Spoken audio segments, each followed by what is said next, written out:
Purihin ang Panginoon at inulit natin na putol at yung load.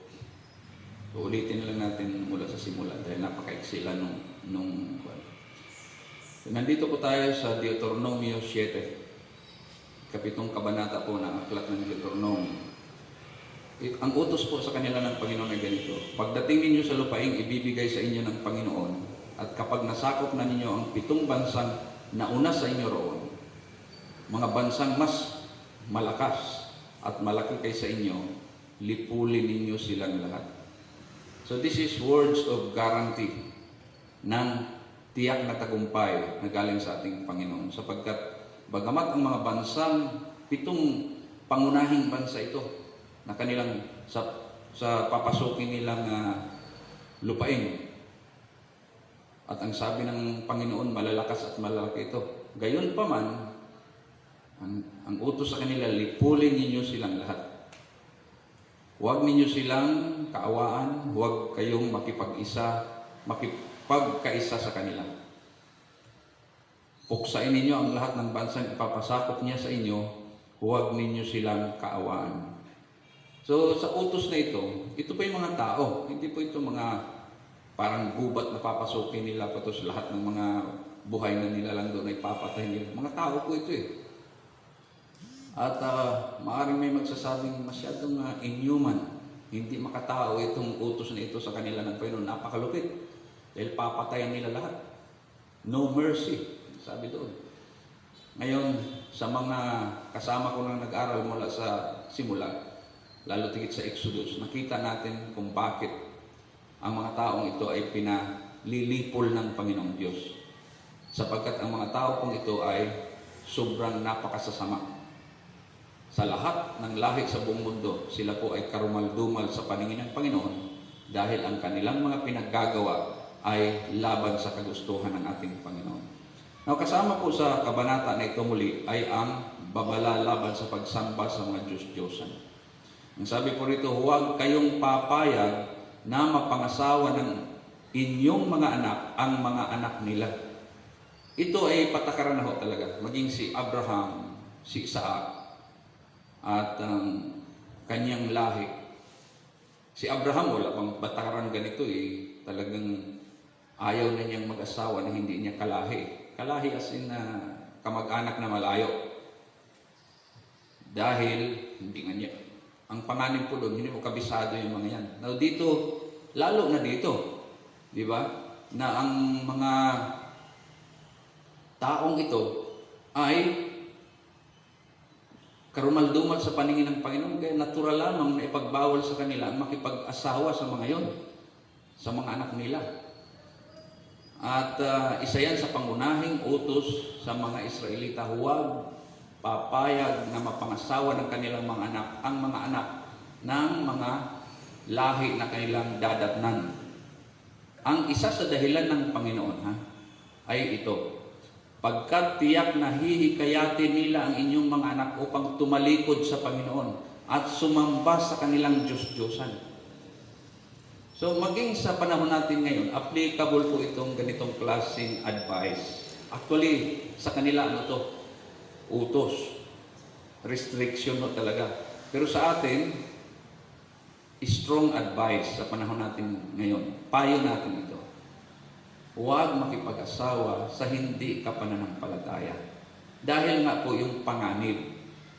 Marami na pong ganong klaseng kaso na may mga kapatiran na nawala sa pananampalataya dahil mas pinili nilang makipag-asawa, makipagrelasyon sa hindi nila kapananampalataya. Natural, kung hindi yan ating kapananampalataya, hindi niyan gusto ang ating mga patakaran. Kaya usapin mo talagang mamamagitan yun. At ang panganib ay napakalaki. At dito, yan ang pinaka-ground kung bakit hindi pinapahintulot ng Panginoon na makipag-asawa o makiisa sila sa mga taong dadatnan nila doon dahil masasamang tao na ito.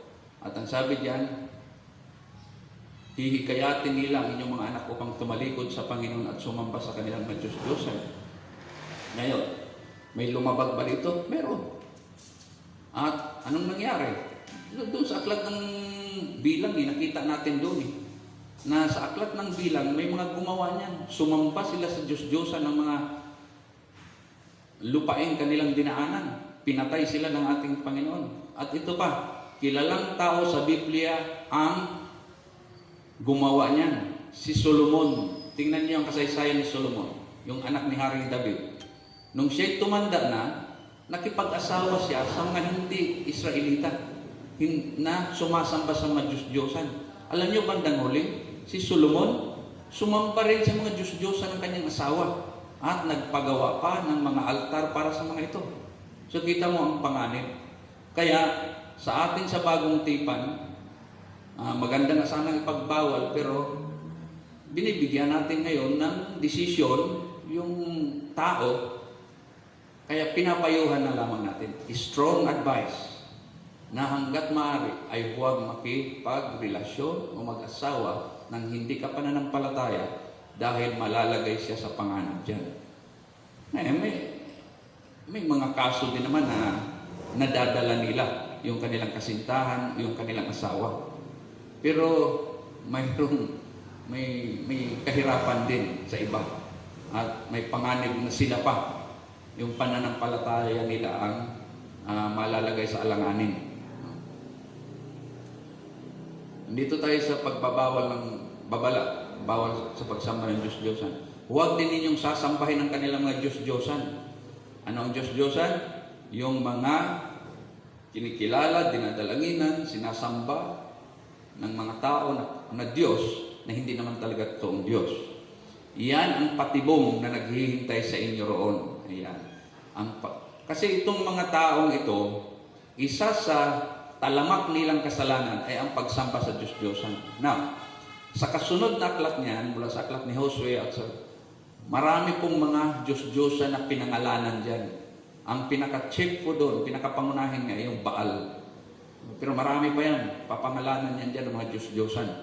At ang sabi dito, iyan ang patibong na naghihintay sa inyo roon.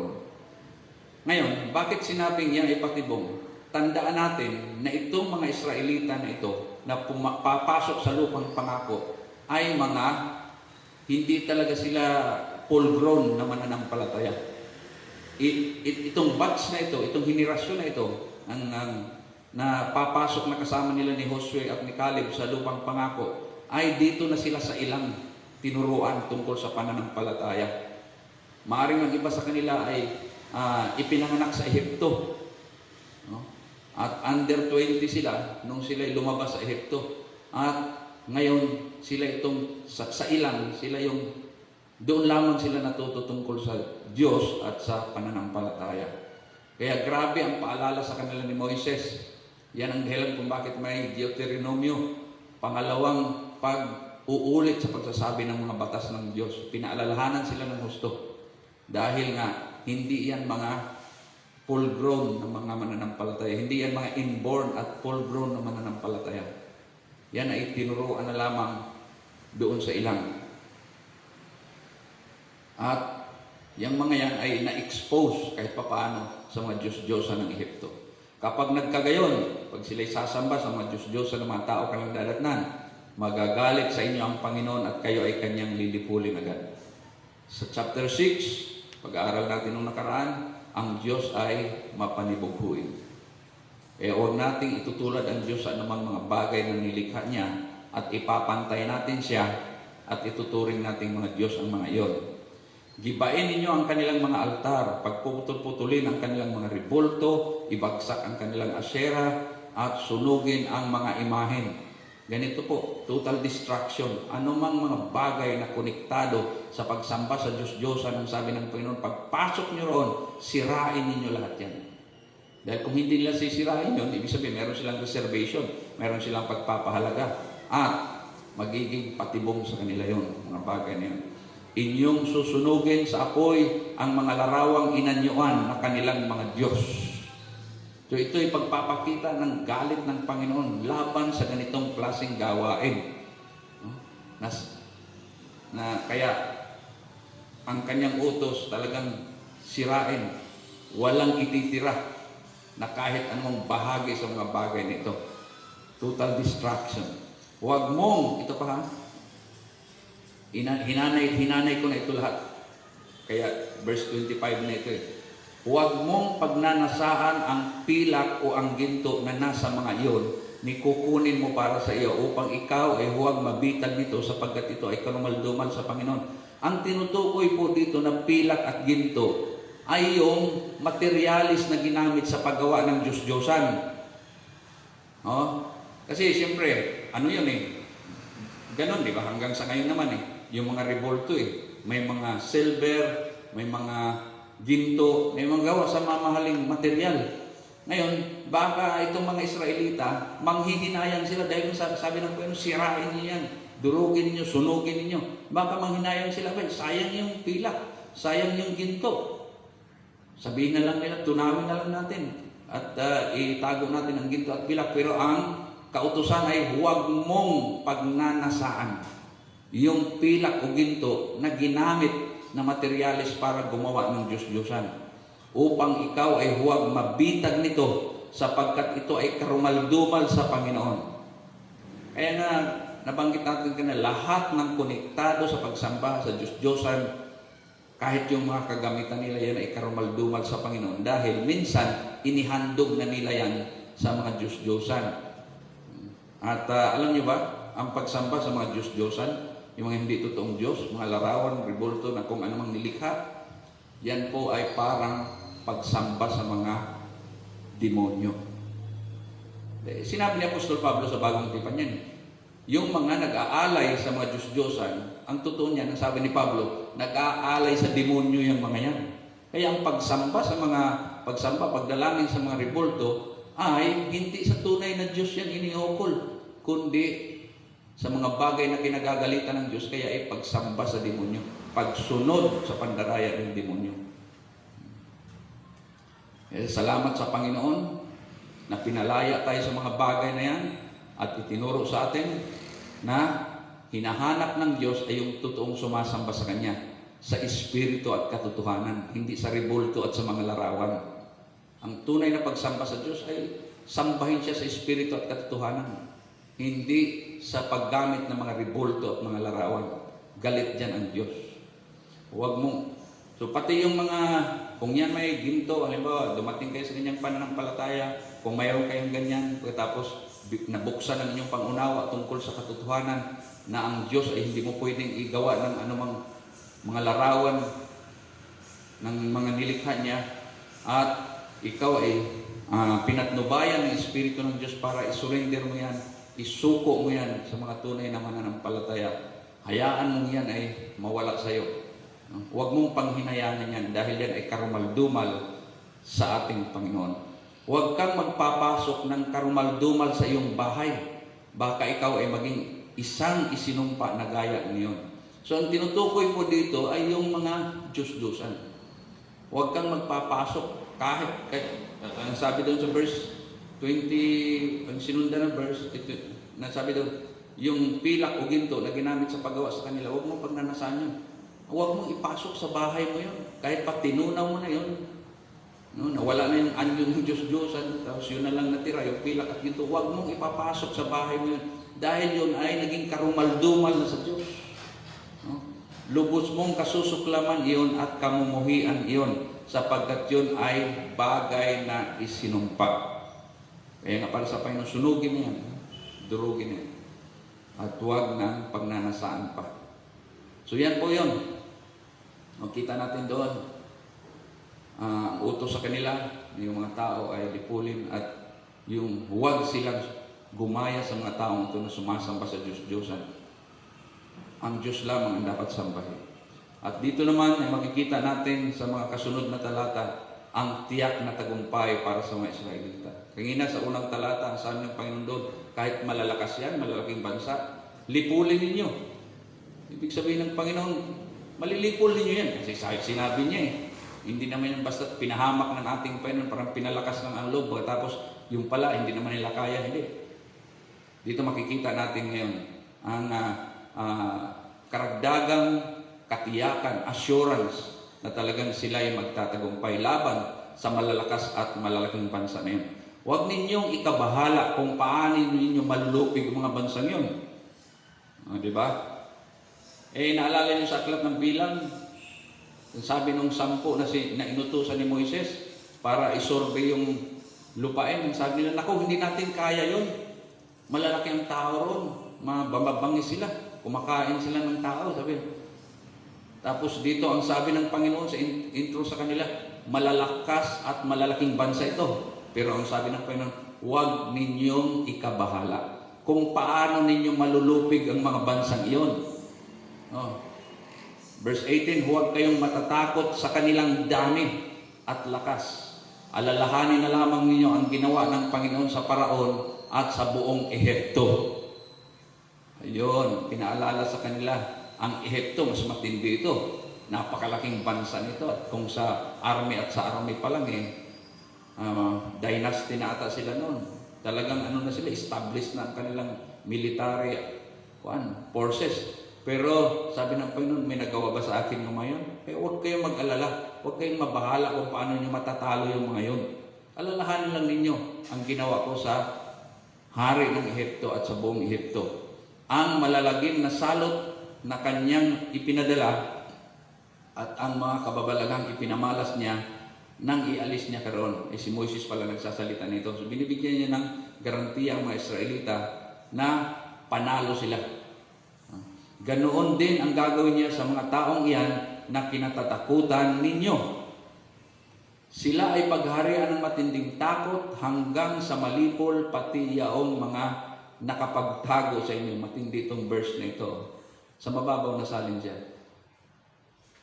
Para bang, kaya nga sabi ni Moises, huwag kayong mag-alala kung, huwag niyo ikabahala, huwag niyo alala. Hindi na kasi siya kasama pagpasok nila doon. Huwag kayong mag-alala kung paano sila matatalo. Kasi paghaharian sila ng matinding takot hanggang sa malipol, pati yung mga nagtatago, matindi to. Hindi lamang yung mga sasagupa sa kanila, pati yung takot sa kanila na magtatago ay malilipol din. At alam niyo sa kasunod na aklat nito, aklat ng Josue, sinabi yan ng isang babaeng taga Jericho, ni Rahab. Ang sabi niya, nung mabalitaan namin ang tungkol sa inyo, nanginginig kami sa takot. Sabi, di ba't sinabi ng Panginoon yan? Magpapauna ako ng takot sa mga bansang dadatnan ninyo. Kaya doon pa lang, ang takot nakakapanghina yan, nakakalito yan. Yun ang ginawa ng ating Panginoon. Yun ang gagawin ng ating Panginoon, ang sabi ni Moises. Hindi kayo dapat matakot sa kanila. Alam niyo kung bakit? Ito ang maganda Hindi kayo dapat matakot sa kanila pagkat kasama ninyo ang Panginoon. Ayun. Ang dakila at makapangyarihang Diyos. Purihin ng ating Panginoon. Ano nga naman ang ikatatakot ng isang mananampalataya kung kasama niya ang Panginoon? Kung ang Panginoon ay dakila at makapangyarihan, sino ang mananaiglaban sa Kanya? Tapos sabi pa doon, ang Panginoon ang makikipaglaban para sa kanyang bansa.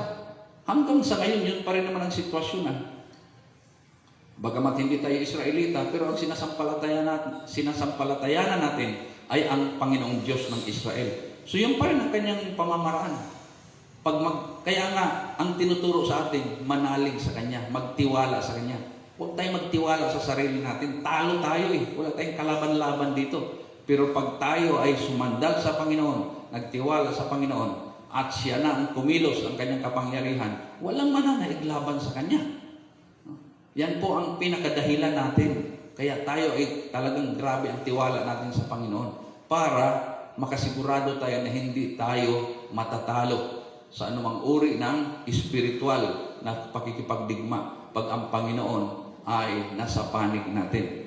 So ito po yung garantiya na sinabi ni Moises dito sa mga tao. Hindi kayo dapat matakot sa kanila pagkat kasama ninyo ang Panginoon. Hindi na siya ang kasama nila. Pero ang binigay niyang garantiya, kasama ninyo ang Panginoon. Mga tagapakinig, kapatiran, kaibigan, tiyakin natin palagi na kasama natin ang Panginoon. Nasa panig natin ang ating Panginoon. Praise God, ang dakila at makapangyarihang Diyos. Unti-unting itataboy ng Panginoon mong Diyos ang mga bansang iyon sa harapan mo. Maaring hindi mo agad sila puksain, baka ang mga hayop sa parang ay dumami para sa iyo.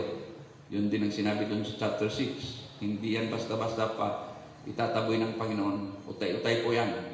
Kasi nga, para pagdating nila doon, meron ng mga syudad, meron mga villages, meron ng mga bahay, may mga balon, hindi mapabayaan.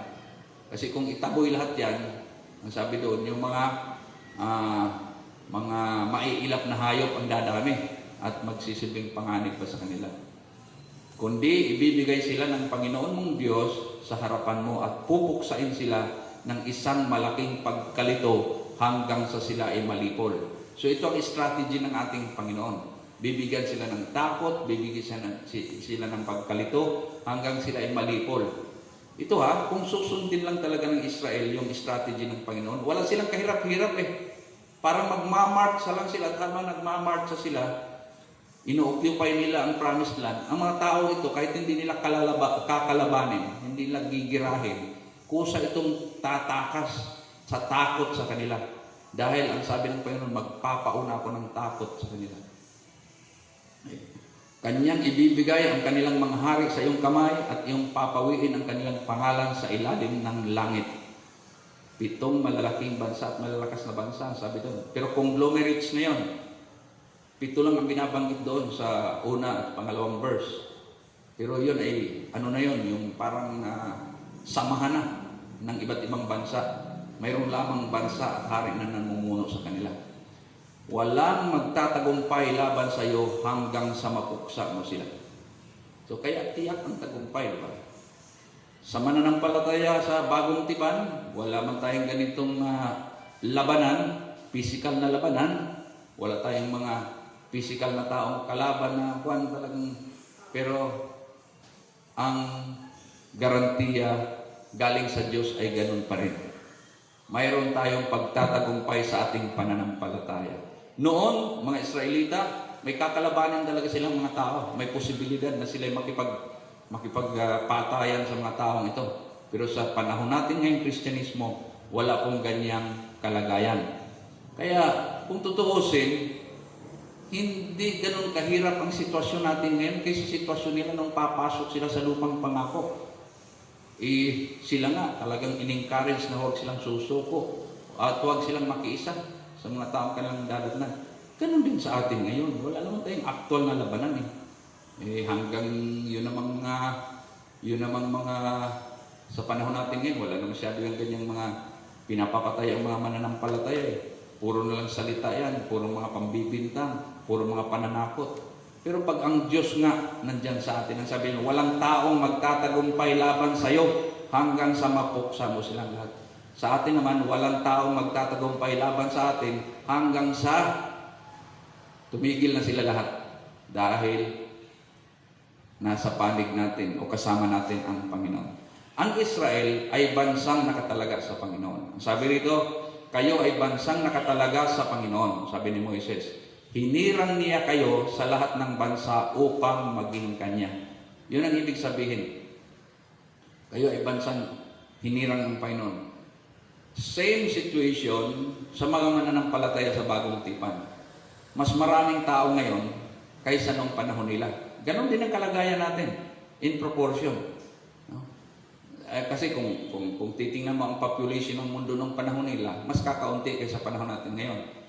Ngayon, by percentage, parang yun din lang ang katapat sa mga mananampalataya ngayon. Dahil ang mananampalataya ay ganun din.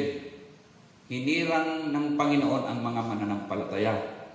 Hinirang mula sa iba't ibang lahi, mula sa iba't ibang bansa. Lahat ng sasampalataya sa Kanya, Juan 1:12, binigyan niya ng karapatan o kapangyarihan na maging anak ng Diyos. Berkat sumampalataya sa Kanya. At pag sumampalataya sa Kanya, tumanggap sa Kanya, mapapasama sila sa mga hinirang ng ating Panginoon. Ang sabi ng Panginoon sa Israel, sabi ni Moises, pinili niya kayo at inibig, hindi dahil sa dami. Pagkat kayo pa nga ang pinakakaunti sa lahat. Matindi talaga ang Panginoon.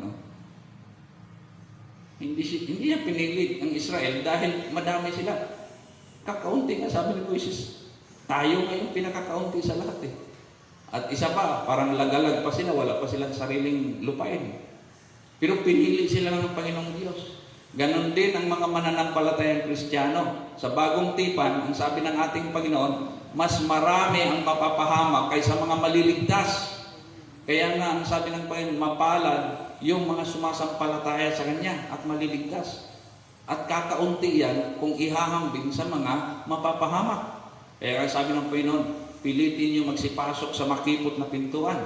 Dahil makipot ang pintuan patungo sa buhay na walang hanggan. Pero ang papunta sa kapahamakan ay malawak at marami ang pumapasok doon. Ang Panginoon sa bagong tipan ay nagbigay na mismo ng pahiwatig na mas kakaunti ang maliligtas kaysa mga mapapahamak. Kaya mapalad yung mga makasama sa unang pagkabuhay, ang sabi sa aklat ng Pahayag 20. Mapalad talaga sila. Dahil sa dami ng mga tao, sila ay nakasama sa mga maliligtas. Purihin ng ating Panginoon. Kaya ng ating sinisikap mga mananampalataya. Kita mo, sa pamilya, ilan lang ang tunay na mananampalataya. Sa isang barangay, ilan lang ang tunay na mananampalataya.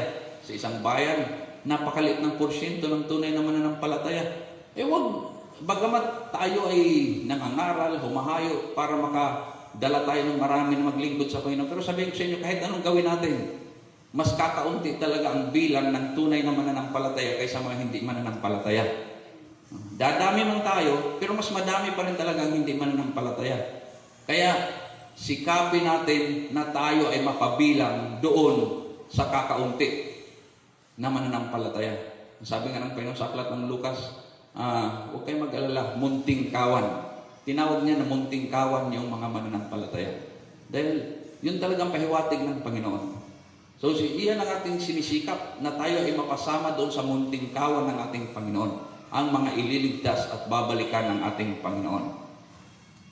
Pinili niya kayo dahil sa pag-ibig niya sa inyo at sa kanyang pangako sa inyong mga ninuno. Ito rin ang dahilan kaya niya kayo iniligtas sa kamay ng Paraon sa pamagitan ng kanyang kapangyarihan. Pinili niya kayo dahil sa pag-ibig niya sa inyo. Sa bagong tipan, yun pa rin ang pinaka-ground ng Panginoon, pinaka-dahilan niya. Ang sabi sa Juan 3:16, gayon na lamang ang pag-ibig ng Diyos sa buong sanlibutan na ibinigay niya ang kanyang bugtong na anak. Ang sino mang sasampalataya sa Kanya hindi mapapahamak, kundi magkakaroon ng buhay na walang hanggan. Talagang ang Diyos ay Diyos ng pag-ibig. Punong-puno siya ng pagmamahal.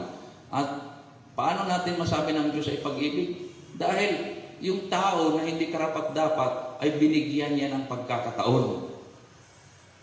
Kung ang Diyos ay malupit, ba't bibigyan pa ng pagkakataon yung mga makasalanan na yan? Ipatay na lahat yan? Hindi.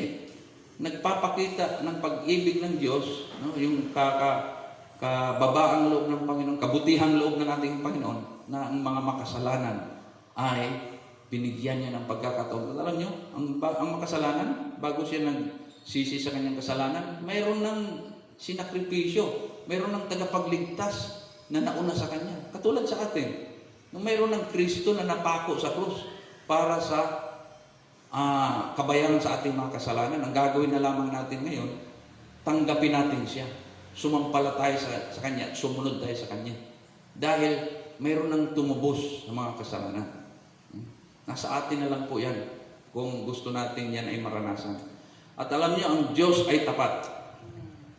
Dito sa verse 9, alalahanin ninyo ang Panginoon na ang Panginoon ay Diyos na hindi marunong sumira sa pangako. Wow, napakagandang verse. Ang Panginoon ay Diyos na hindi marunong sumira sa pangako.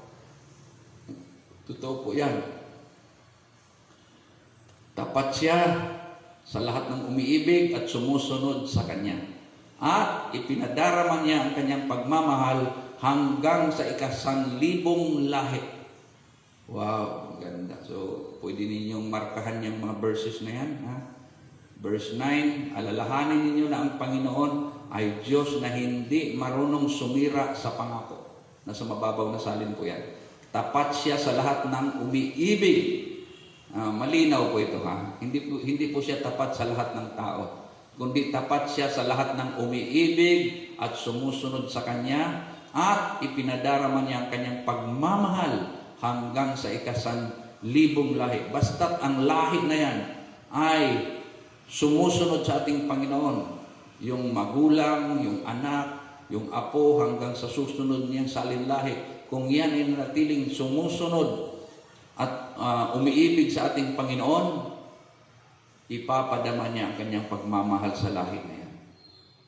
Nakakatuwa, no? Kaya sa atin ngayon, ng mga naging mananampalataya at present, sikapin natin ang ating magagawa, na yung ating pamilya, yung ating anak, magkaroon pa man tayo ng apo, sila ay manatiling umiibig at sumusunod sa Panginoon, para yung pagmamahal ng ating Panginoon ay manatili sa ating lahi. Then, kasama po sa katapatan ng Panginoon ay hindi lang yung Kanyang kabutihan, kundi, ang sabi rito, nililipol niya ang lahat ng sumusuway sa Kanya. Tapat din siya. Kung ang mga sumusunod at umiibig sa Kanya ay Kanyang minamahal, yung mga sumusuway, talagang nililipol din niya. Hindi makakaligtas sa Kanyang parusa ang lahat ng hindi sumusunod sa Kanya. Kaya sundin ninyo ang kautusan at mga tuntuning ito. Bahagi pa rin ito sa katapatan ng Panginoon. Kung tapat siya sa mga sumusunod sa Kanya, gagawa niya ito ng mabuti. Yun din, yung mga hindi sumusunod sa Kanya, tapat din siya. Parurusahan din niya ang mga yon. Hindi rin makakaligtas sa Kanya yun. Dahil hindi naman pwede yun na tapat ang Panginoon sa mga umiibig sa Kanya. Tapos dito sa mga hindi umiibig sa Kanya, pababayaan lang niya. Hindi, meron din siyang gagawin doon. At kung ano yung dineclare niya, na gagawin niya roon, gagawin niya roon. Bahagi po yan sa katapatan ng Diyos. Pag sinabi niya, gagawin niya. Kung susundin ninyo ang mga kautusan ito, tutok din naman ng Panginoon ang Kanyang pangako at patuloy niya kayong iibigin, pagpapalain at pararamihin. Purihin ang ating Panginoon. Pagkita mo yan, kung susundin ninyo, nandun po yung kondisyon. Minsan tinatawag ko yan, kondisyon. Mahalaga itong mga ganito kung. Ang kasunod niyan, mahalaga yan. So dito, kung susundin ninyo ang mga kautusan ito, sabi ni Moises, tutok din naman ng Panginoon ang Kanyang pangako. So ang Panginoon ay tapat. Ang sabi doon, siya po ay tapat sa Kanyang mga pangako, hindi sumisira Kanyang pangako.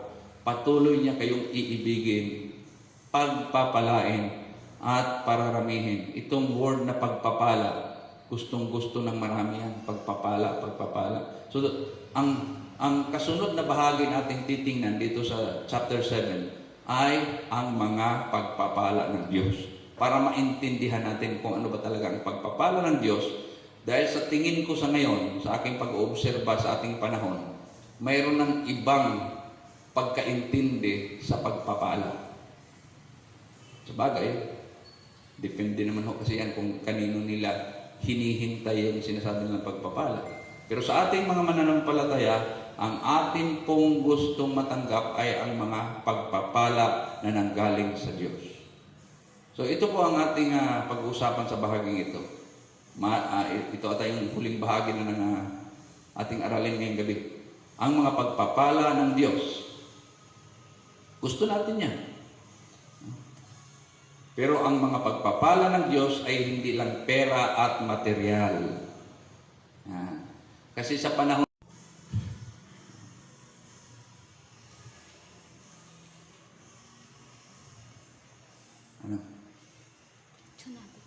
Kaya nag-post nga ako mga kapatid doon sa aking, may pinost ako doon, na huwag nating sukatin ang pagpapala ng Panginoon sa pamagitan ng mga pinansyal at material na pag-aari ng tao. Hindi yan ang sukatan. Dahil sa ngayon, parang yan ang sukatan na kung wala kang pagkakaunti ang pera mo, wala kang pera, hindi ka pinagpapala. Hindi po yan. Nung pinagpala ng Diyos si Adan sa si Eva, walang pera material na pinag-uusapan doon. Ang unang pagpapala ng Diyos ay yung pagsang-ayon ng Panginoon sa kanilang pagsasama. Blessing na rin yun. Kaya panahon na para magising tayo na ang blessings ng Panginoon ay hindi confined sa mga financial at material things, kundi higit pa roon. Now, tingnan ninyo kasunod ng mga talata nito tungkol sa mga pagpapala ng Diyos. Bibigyan niya kayo ng masaganang ani. O hindi pa blessings yan, masaganang ani. Inumin at langis. Itong langis, ginagamit sa kanila ito, literally sa figurative. Pag sinabing sagana ka sa langis, sagana ka sa inumin, talagang maalwan ang buhay mo. So blessings na ng Panginoon yan. Yung kaalwan na ng buhay. At pararamihin niya ang inyong mga hayop pagdating niyo sa lupain, ipinangako niya sa inyong mga magulang. Tingnan natin ha. Ito, blessings ng Panginoon sa kabuhayan. Kayo ay pagpapalain niya ng higit sa alinmang bansa. Walang magiging baog sa inyo, maging tao, maging hayop. Ito pa, isa sa blessings ng ating Panginoon. Yung ikaw ay hinirang ng Diyos ng higit kaysa kay kanino man, yan ay isa ng pagpapala ng Panginoon. Hindi pera-pera, hindi man mga material ang pagpapala. Yung ikaw ay pinili ng Diyos. Yung ikaw ay naging mananampalataya. Yan ay malaking pagpapala ng Panginoon. Ito pa, yung sabi dito ng Panginoon, mawalang magiging baog sa inyo, blessings yan. Yung mayroon kang anak, no? Ang anak kasi, inspirasyon yan eh. Yung iba, medyo pasaway nga lang, pero kahit pa paano, blessings yan. Kaysa naman yung baog, talagang makita natin na hindi yan pagpapala sa kanila, yung wala silang anak. Now, ituloy mo natin. Ito pa, ilalayo niya kayo sa mga karamdaman. Ang sabi ni Moises sa mga Israelita, alinman sa mga sakit na ipinaranas ng Panginoong Diyos sa mga Ehipsyo ay hindi niya padadapuin sa inyo kundi sa inyong mga kaaway. Ito, isang blessings pa ito mga kapatid, kaibigan. Ilalayo niya kayo sa mga karamdaman. Ito, meron na ipapakita sa inyo. Sana'y mabuksan ang kaisipan natin. Minsan naiinggit tayo sa mga taong mayayaman. Pero ito sabihin ko sa inyo, hindi kaya naiinggit sila sa atin kahit hindi tayo mayaman, pero wala tayong sakit. Kasi may mga taong mayaman, marami nga silang pera, may sakit naman. Alaga sila ng doktor. Ilan yung gamot na iniinom nila araw-araw. Samantalang yung mga taong pangkaraniwan, lalo naglilingkod sa ating Panginoon, ayan, pangkaraniwan lang ang kanilang buhay. Pero sabihin ko sa inyo, hindi sila dependent sa gamot, wala silang pinagagastos ang gamot na pagkamamahal, hindi sila suki ng doktor, hindi sila suki ng hospital. Hindi ba't higit na pagpapala yan? Yung mabuting kalusugan? Kaya sana hindi natin masasabi lahat ng mahaba dahil sa ang ating oras ay limitado lamang. So sabihin ko sa inyo, ang pagpapala ay hindi po batay sa dami ng pera o mayroong kang pera o marami kang mga pag-aari. Hindi po yan ang batayan ng pagpapala. May mas matitinding pagpapala na hindi nasusukat sa pera at mga material na bagay. Yung pagliligtas atin ng Panginoon, mayroon pa bang higit na pagpapala dyan? Yung malusog na pangangatawan. Ayun. Tapos iniinggit tayo. Para bang pag ikaw ay wala kang ganitong bagay ay para bang hindi ka pinagpala. Huwag kang maniwala dyan. No? Ang buhay ngayon ay unti-unti ito. Tandaan nyo ito, ang buhay ay ginagawang kompetensya. Pag tayo ay pumasok sa ganyang klaseng larangan na nakikipagkompetensya tayo sa buhay, sabihin ko sa inyo, hindi tayo makukontento. Punong-puno tayo ng inggit. At mapapasok tayo sa walang kasiyahan. Ang buhay ay hindi po paligsahan. Ang buhay ay kanya-kanya kung paano mo masurvive, paano ka magtagumpay sa buhay. Hindi po ito kompetensya, mga kapatid. Kaya, hindi ibig sabihin yung kapatid mo, yung kakilala mo, yung kapitbahay mo, nagkaroon ng ganito, kailangan magkaroon ka rin. Hindi ito paligsahan. Ang pagpapala ng Diyos ay bunga ng pagsunod. Isa yan sa mga na naobserbahan ko at natutunan ko. Ang mga sumusunod sa Diyos, hindi pwedeng hindi pagpapalain. Kasi ano yun may mga pangako kasi ang Diyos Kung gagawin mo ito, kung susundin mo ito, di may kasunod na pangako. Hindi talaga pwedeng maiwasan. Pag susunod sa Panginoon ng isang tao, magiging matapat siya sa Panginoon. Hindi talaga pwedeng hindi siya pagpapalain ng Diyos. Parang ano yan nagtrabaho ka.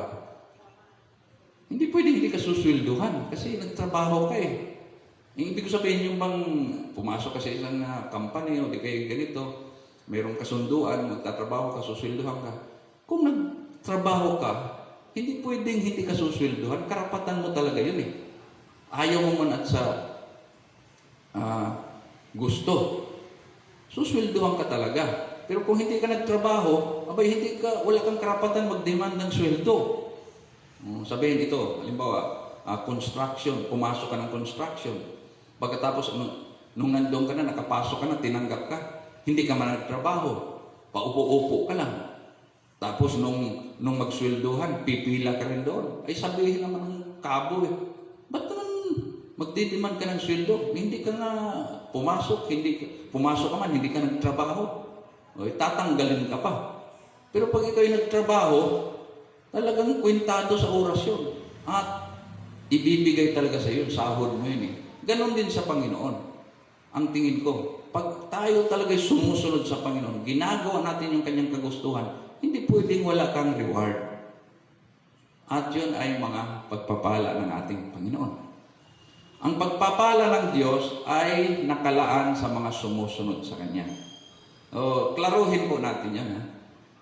Pag sinabing pagpapala ng Panginoon, ito po ay nakareserba lamang para sa mga sumusunod at umiibig sa Kanya.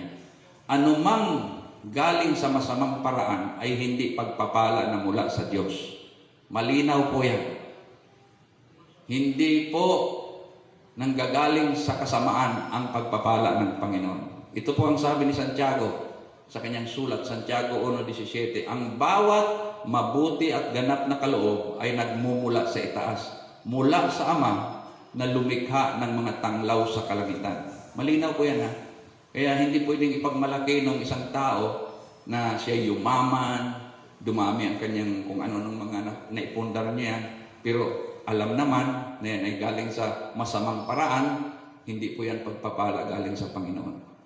So, ang ibig sabihin, pwede pala ang tao yumaman, umunlad na yung hindi galing sa Panginoon. Pwede. Marami namang ganyan Paano yung mga nandadaya, yung mga nangangamkam, lumalaki ang kanilang mga pag-aari, dumadami ang kanilang pera.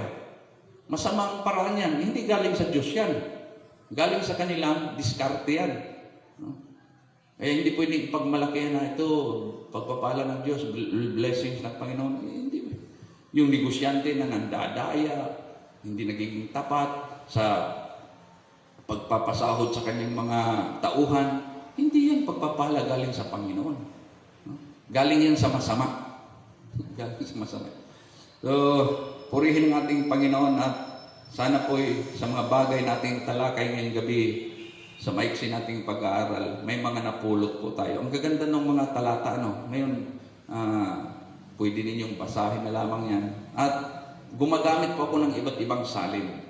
Dahil pinipili ko yung salin na talagang mas nakakasaya ba ang dating sa atin. Para bang nakakainganyo. May mga salin ho kasi maganda rin pero mahirap unawain dahil lalo pag ang Tagalog ay medyo malalim. Kaya yan po ang pakinabang ng paggamit ng iba't ibang salin. Kaya ito pong ginagamit ko sa inyo, sinisikap ko maging Tagalog po ang ating pag-aaral dito, pero gumagamit po ako ng iba't ibang salin. At maganda po yan, Deuteronomy 7. Lalo tigit yung chapter 8 sa kasunod nating pag-aaral. Next week, napakaganda din po noon. At purihin ng ating Panginoon. Maraming salamat sa inyong pagsama, sa inyong pananalangin, sa inyong encouragement, sa inyong mga comment, at sa mga nagsishare ng mga aralin natin dito. Purihin ng ating Panginoon. Wala kami ibang hangarin, kundi ito ay maging pagpapala sa lahat na makapakinig nito. At ito ay maging kasangkapan sana ng Panginoon na ma-encourage natin yung iba na sila ay maglingkod din sa ating Panginoon. Dahil mabuting bagay ang naglilingkod sa ating Panginoon. Maraming salamat po sa gabi ito, O Panginoong Diyos. Napakabait mo sa aming mga buhay, Panginoon. Salamat po sa iyong pamamaraan para po maturuan at matuto kami, Panginoon, ng magagandang bagay tungkol sa pananampalataya. Kaya Ama, dakilang Diyos, hanggang sa susunod po namin mga pag-aaral, hinihiling po namin, Panginoon, ang iyong pangunguna sa amin. Kayo po magbigay sa amin ng kaunawaan. Buksan niyo po, Panginoon, ang aming pangunawa upang amin pong lubos na matanggap, Panginoon, ng maayos kung ano ang mensaheng gusto mong iparating sa amin. At kung ito man po sakali ay maibahagi doon sa aming mga kaibigan, sa aming mga mahal sa buhay, Panginoon, gamitin niyo po, Panginoon, ang simpleng araling ito upang ito po, Panginoon, ay magbukas sa kanilang pangunawa at maghikayat sa kanilang, Panginoon, na maglingkod ng masaya sa iyo, Panginoon. Purihin ka. At ito po ay aming tinadalangin. Sumasampalataya po kami sa iyo sa pangalan ng Panginoong Hesus. Amen.